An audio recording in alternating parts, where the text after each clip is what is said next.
I'm going to discuss the second chapter in your physics, that is physical quantities and measurement. Measurement you have already studied in maths, conversion of different units, conversion of different units of length, mass and time. So, and this measurement we all we all do in our daily life, isn't it? Now, we all make measurement in our daily life. For example, when we give a certain piece of cloth to the tailor for stitching a trouser, he takes the measurement for length of our trouser with his measuring tape. The peon in the school has to ring the bell after each period. For this, he measures time interval with a clock. When we buy fruits and vegetables, the vegetable seller measures their mass by his balance. When we are suffering from fever, the doctor measures our body temperature with a thermometer, isn't it? So, measurement is a comparison of an unknown quantity with a known fixed quantity of the same. And this fixed quantity is called a unit, which has the standard reference of same quantity. The value obtained on measuring quantity is called its magnitude, which tells how big or small the measurement is. Alright? For example, if we say that the mass of a wheat is 5 kilogram, we mean that the unit of mass is kilogram and the mass of wheat is 5 times the unit kilogram. Thus, measurement needs two things: the unit, that is U, the number, that is N, which tell us how many times that unit is contained in that quantity. So we can summarize that measurement is equals to N into U. U is the unit. It can be kilogram, it can be kilometer, it can be meter, different units. And N will be the number. For example, 6 kilometer, 6 kg, 6 liter. Alright. Measurement is the technique which our ancestors were also using. So during the ancient times, people of different countries used different way to measure length.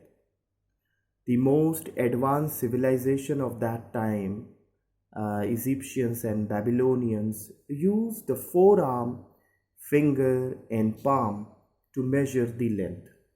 For example, one finger having one digit, four fingers having 4 digits altogether as a palm, stretched hands, thumb to the last finger, like this, to the last finger, these two.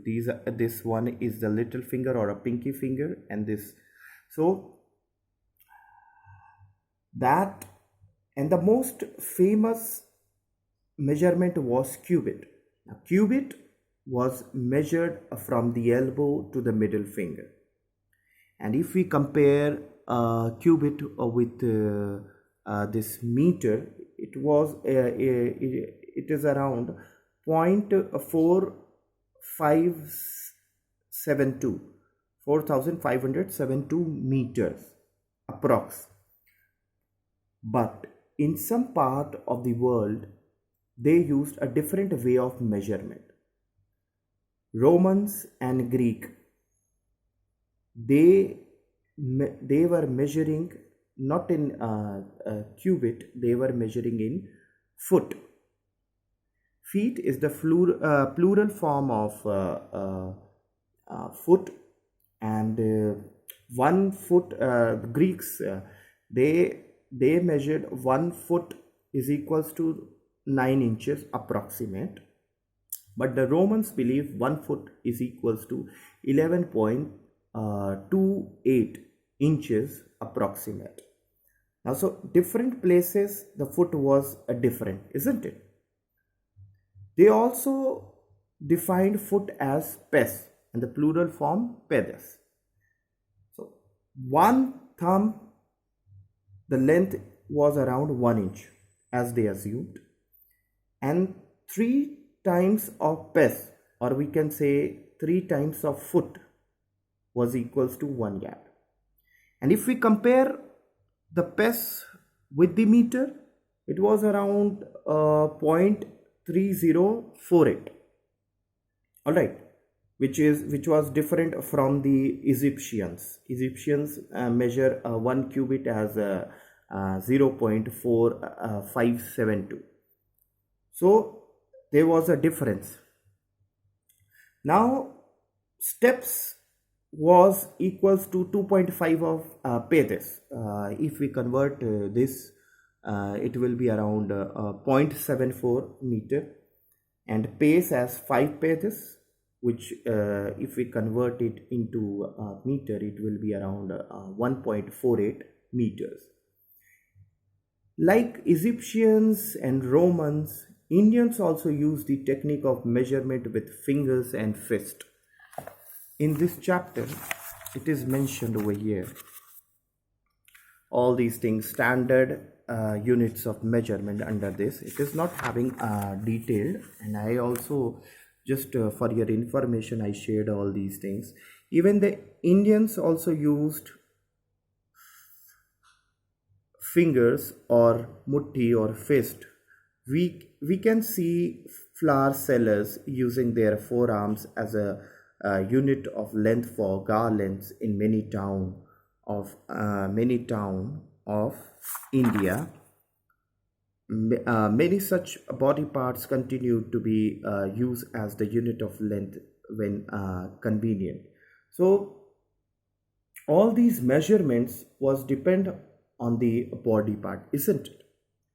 But in your family also, different people in your family, your mother is having a different structure of body, your father must be having a different structure of body, isn't it? Even you are having a different structure as compared with your friend. So every one is having a unique body structure and different length, isn't it? So these type of measurements would become a big confusion. So in order to get the uniformity in the Egyptians, they try to take the length of their pharaohs or the kings, and with that length of their cubit, they try to build pyramids or any other measuring work. But as the time passes, different location and variance in the length became a big confusion. An international unit of system was made with the change in time, and during the 60s and 80s, this system was there. It is CGS, centimeter, gram, and second. Centimeter is the length, gram is the mass, and second is the time. Then FPS, foot, pound, and second. Foot is the length, pound is the mass, and second is the time. All right. MKS, meter is the length, kilogram is the mass, and second is the time. Now the physical quantities are divided into two parts: fundamental quantities and derived quantities. Fundamental quantities are independent and do not depend upon other quantities for their measurement. Derived quantities, they depend on other fundamental quantities for their measurement. Let's take a look on this chart. These are the fundamental quantities and these are the derived quantities.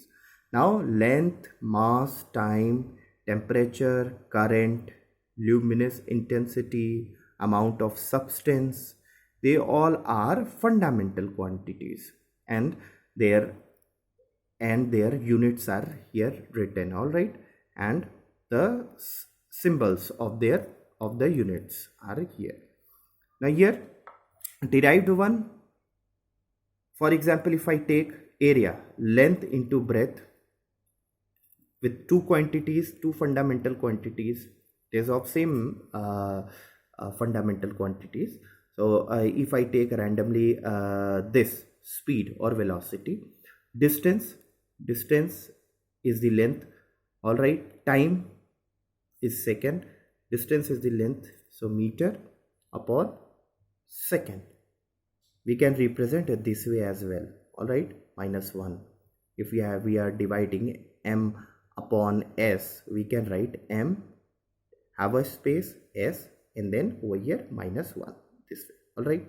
Now these are the derived quantities: area, volume, density, speed, acceleration, force, work, energy, pressure. Now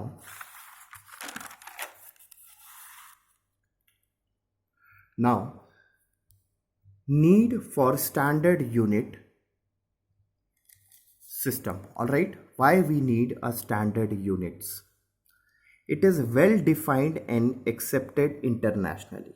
It means the unit, if not if we say that the length is measured in meter in America, it will be accepted in India as well. That is what to accept internationally, all right. Its value does not change due to physical factors like temperature, wind, speed, and etc. What happens that some calibrations or testings are more sensitive to certain environmental factors than the others, all right. Now it should be convenient in size, neither too long nor too small, all right. This is easy for you to understand. Now the fourth one, it should be easy reproducible, means we can use repetitively to retain consistency of units, or we can say that they get easily converted. If I take for example 1 kg is equals to 1000 gram, we can also write 1 kg is equals to 10 lakh milligram, all right. Now it should be easy available for comparison. This part is also easy for you to understand. With the units gives us how to compare among the two quantities, all right. Now conventions while writing, these precautions or these importance while writing the SI unit. Symbols used for units are always written in small letters, like meter is represented in this small m, kilogram is not represented at, because most of you when while doing in mass you try to make it in capital form, it should be in a small k, and this way, do not make it in a big letters. Big letters are for those units whose named was after the scientist, all right. For example, ampere, A, joule, J, capital J, Newton, all right, capital N, Fahrenheit, capital F, Kelvin, capital K, all right. Now the third, never written in plural forms, all right. The unit should not be written as, we never used to write like kilograms, isn't it? Do we write like kgs? Never. It's a wrong way to do it. Now between two units space is left. We should not write it like this. A proper ideal way is to write separately. For example, don't take this. For example, we should not write like this. Alright, we should separate it and then write. There should be a space between them. Different units for length, mass, and time. Alright, now for the length. The SI unit of length is meter. Now this comparison chart you have already studied in class 5th in the measurement. These two new things are added after millimeter. Now this 1 millimeter is equals to 1000 micrometer. This is the sign, all right, and 1 micrometer is equals to 1000 nanometer. So this side here, the SI unit is meter. So this side, they are the sub multiples because these all are smaller than meter, and this side they are bigger than meter. So they are the multiples and they are the sub multiples. All right.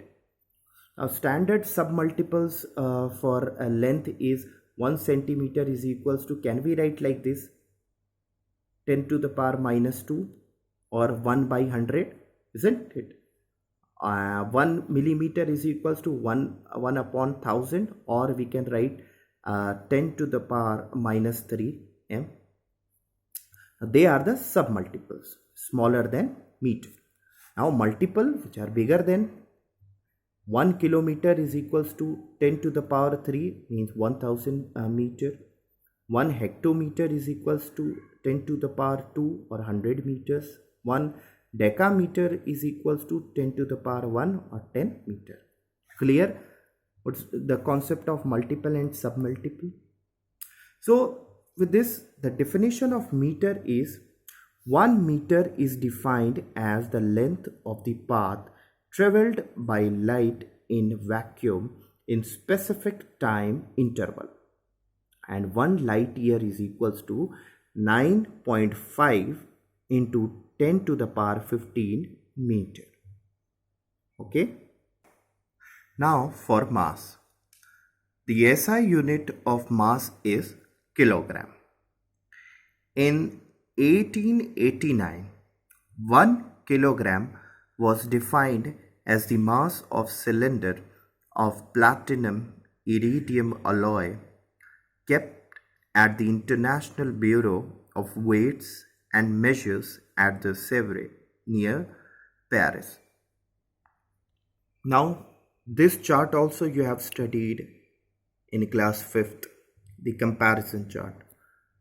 Now here after kg, here 100 kgs make 1 quintal and 10 quintals make 1 metric ton. So the SI unit is kg. So this part is bigger. They are the multiples and the rest part is the sub multiples. Now we take the standard grams and a milligram. So 1 gram is equals to how many kilograms? 1 upon 1000. We can represent as 10 to the power minus 3. Can we write? 1 milligram is equals to 1 upon 10 lakh kg. We can represent as 10 to the power minus 6. These are the sub multiples.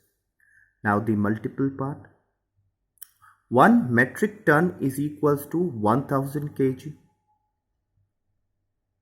1 0 and 2 0. 3 zeros are there from metric ton to the kg. 1000 kg.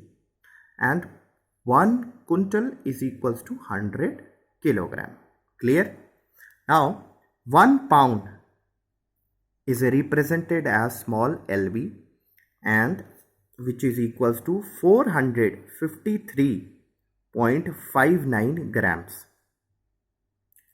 And in your first chapter, a little introduction I explained you about the atomic structure. So one atomic mass unit is equals to 1.66 into 10 to the power minus 27 kg. This is the weight, all right? This is the mass, all right, mass. Now about time. The SI unit of time is second. The interval between the two instants or the event is called time. Now here, millennium is here, century. 1 millennium is equals to 10 century, and 1 century is equals to 10 decade. Now 1 decade is equals to 10 years. Now 1 year is having 12 months. 1 month is having 30 or 31 days. 1 day is having 24 hours. 1 hour is having 60 minutes. And 1 minute is having 60 seconds. And 1 second is having 1000 milliseconds. Alright. And 1 millisecond is equals to 1000 microseconds. So represent as US. Right. So here the SI unit is second. So the part here, these are bigger ones than second, and this part are the sub multiples, they are smaller than the seconds, isn't it?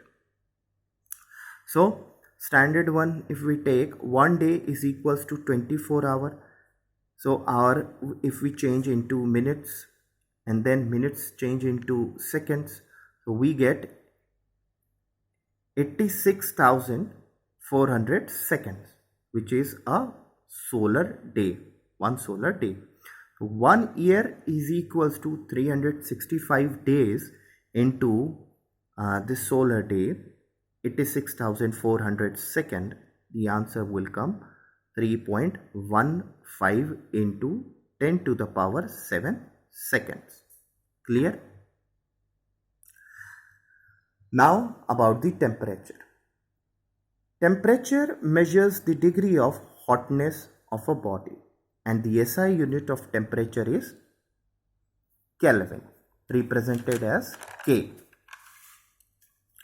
Now Kelvin was discovered by William Thomson Kelvin, and K is equals to Celsius plus 273 here, but exact it will be K is equals to Celsius plus 273.15, but we will be right now, we will be understanding with a round of figure only.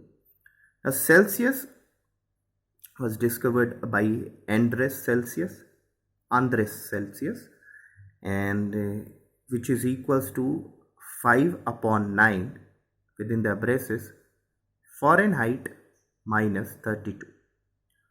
Alright, now this Fahrenheit is also a unit of temperature, which was discovered by Daniel Gabriel Fahrenheit, and it's just the vice versa of Celsius. Here the value of C will be there, and plus after doing cross multiplication, the formula will come 9/5 into centigrade plus 32. Clear this part? Now we will discuss the different ways to measure length, mass, time and temperature. All right. Now the devices for measuring length.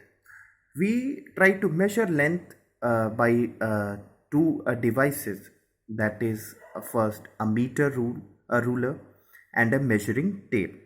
They both are very common. They both are familiar as well with you all.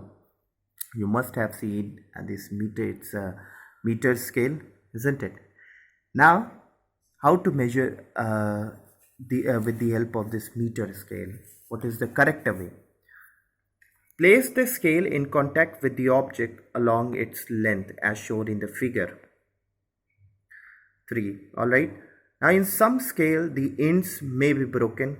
It is a very usual thing which happens with you all. In such cases you should avoid taking the measurement from the 0 mark of the scale, and you can use any other full mark of the scale. It is taken in your book that 0 mark is broken, so here you can take from 1. Then you must subtract the reading of this mark from the reading at the other end. For example, here in figure 4b, the reading at one end is 1 centimeter and the another end is 14.3 centimeter.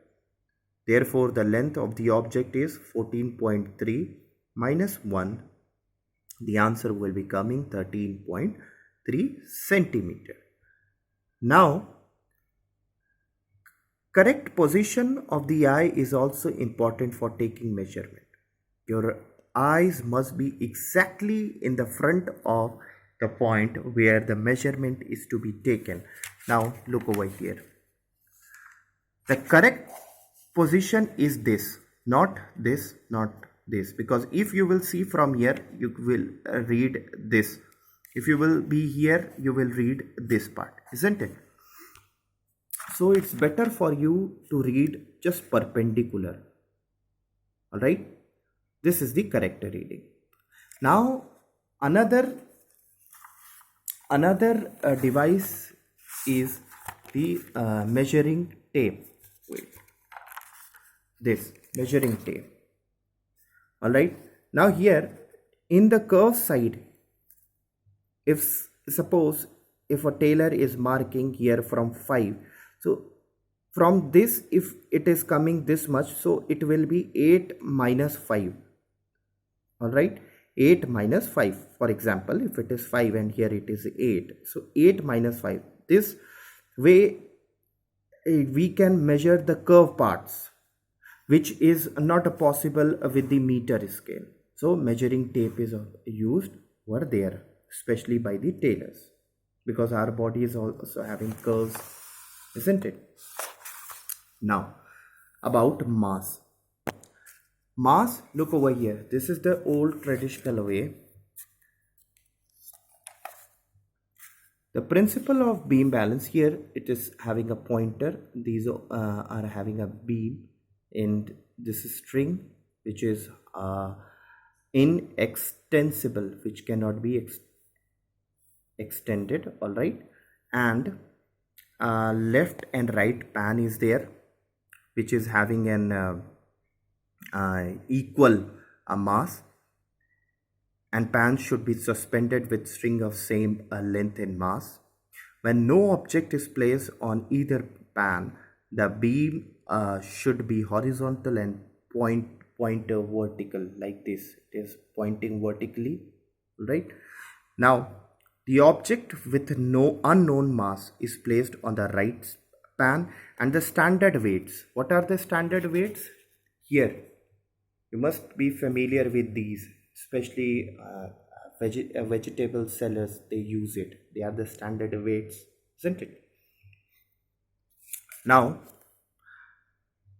when the beam become horizontal and the pointer vertical, or the mass on both pans are equal, we say the beam is balanced, and the sum of mass of weights on left pan is the mass of the object.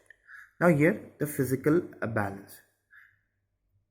It is having all the things like the beam balance only, but it is used basically in the laboratories, and it is more accurate and sensitive. It is used to measure smaller masses. All right, now look over here, the electronic balance. It is to make accurate measurement. It shows a digital display of mass, and no standard mass are required for the comparison. In this structure, look over here, it is having the structure where the it is the load bearing part, which transfers the load of the object to the load cell, and load cell is just under this, and load cell try to convert the load into electrical signal. All right, and these signals, they with the process of the electronic part, they display the mass, and here the weight is being displayed. So you understood the working of this electronic balance. Now this part is already discussed. Now about the time measurement. Time measurement, you have already studied how to which type of device you have already familiar with such type of, and you must be using as well. The clocks and watches are used to measure time. A stop clock is used to measure time interval. A stop clock can be started and stopped as we require. When an event starts, the stop clock is started, and when it ends, the stop clock is stopped. So even it is used in for running as well. Now here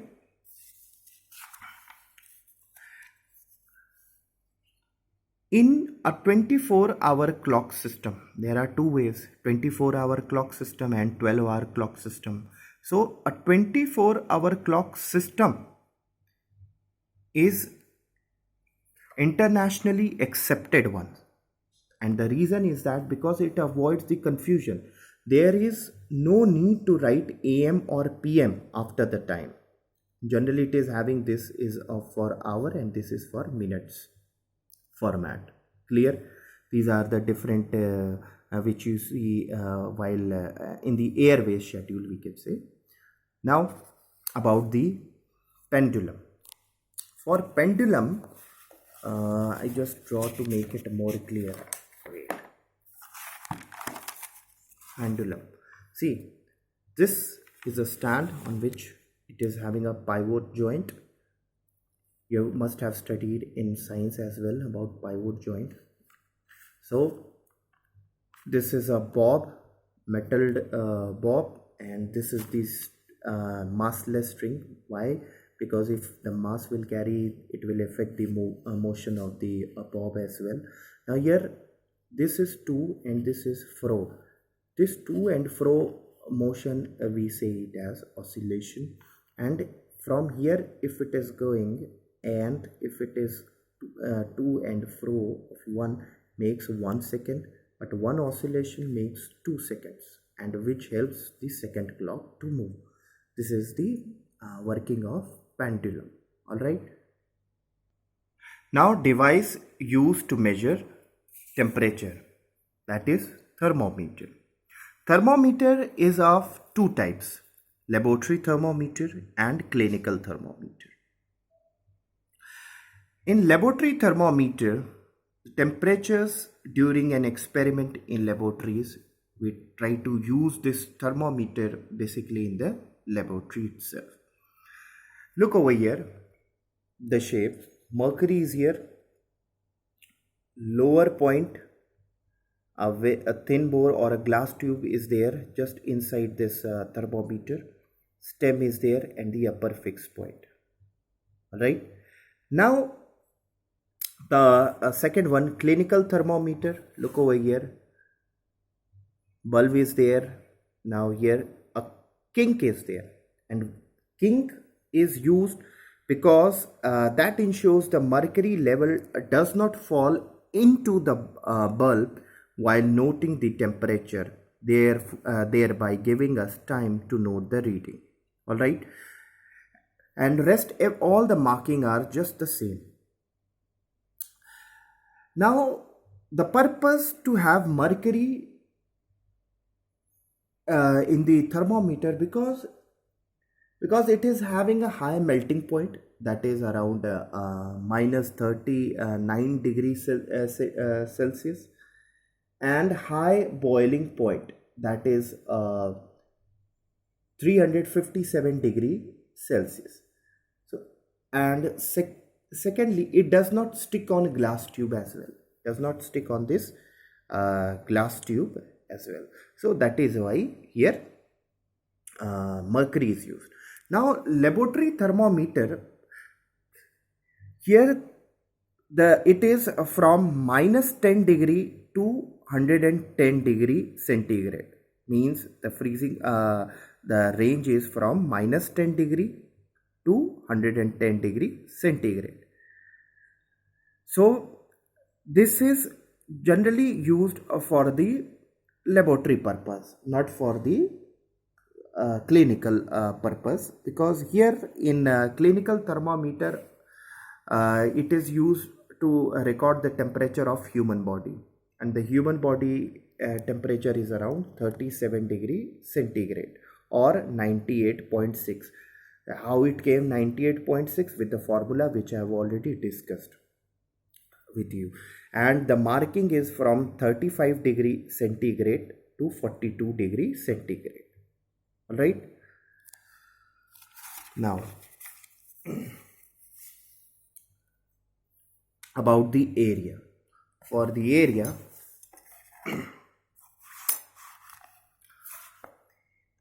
the amount of space occupied by two-dimensional flat object in a plane. For example, look over here. This copy is covering this much area of a table, isn't it? And the area is measured in square unit. Formula are already derived for regular shapes. Here they are the regular shapes: rectangle, square, triangle, circle, and all the formulas are already derived. Length into breadth with to find the area of rectangle, to find the area of a square, side into side. For triangle, half into base into height. For circle, pi into r square. Pi is already derived, so it is 22 by 7 or 3.14. Now using graph paper to find area. For example, this is the shape, regular shape. Now here the number of tick marks, the full circle is covered, is enclosed here. They are being counted. Just count it: 1 2 3 4 5 6 7 8 9 10 11 12 13 14 15 16. And each grid is having area, because here it is also, if I am taking a centimeter graph, this is also 1 centimeter, this is also, so it's a square. 1 centimeter into 1 centimeter, which will give you 1 centimeter square of this area.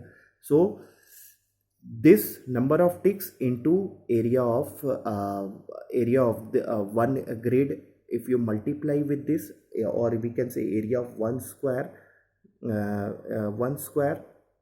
so that will give you 16 into 1 centimeter square, which is 16 centimeter square. All right. Now the units of area: 1 hectare is equals to 100 meter into 100 meter, which is equals to 10 to the power 4 meter square. 1 kilometer square is equals to 1 kilometer into 1 kilometer, and 1 kilometer is equals to 1000 meter. So 1000 meter into 1000 meter, that is 10 to the power 6 meter square. 1 meter square we can write as 1 meter into 1 meter, and 1 meter can be broken as 100 centimeter into 100 centimeter. That will give you 10,000 centimeter square. 1 centimeter square can be written as 1 centimeter into 1 centimeter, which can be further divided into 10 millimeter into 10 millimeter, that is 100 millimeter square. With this, your chapter is over. Thank you.